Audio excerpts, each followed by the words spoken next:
गाड़ी नंबर 097441 जयपुर बयाना स्पेशल अपने निर्धारित समय सुबह के 6:28 पर प्लेटफॉर्म नंबर 1 पर आने की संभावना है।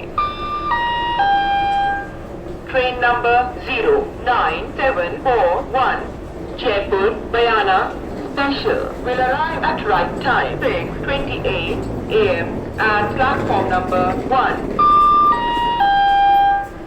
गाड़ी number 0297 Chennai Jaipur special platform number 2 पर खड़ी है। Train number 02967 Chennai Jaipur special is standing on platform number 2.